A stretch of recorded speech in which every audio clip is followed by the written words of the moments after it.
I am Thomas from Thomas and Gideon, and this is a case fan how-to. Enjoy.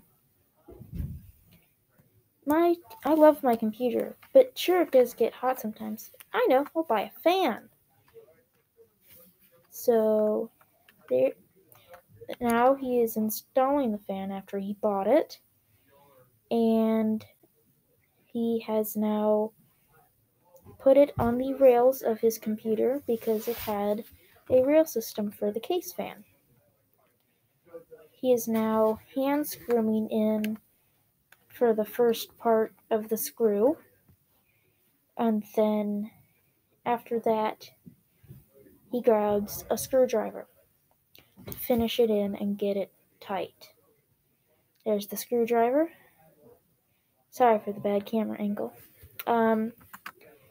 So yeah,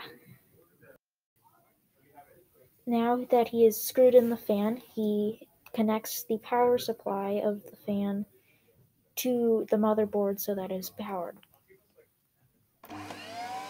Boy, I love my computer, but now it gets loud. I wonder how I can fix that.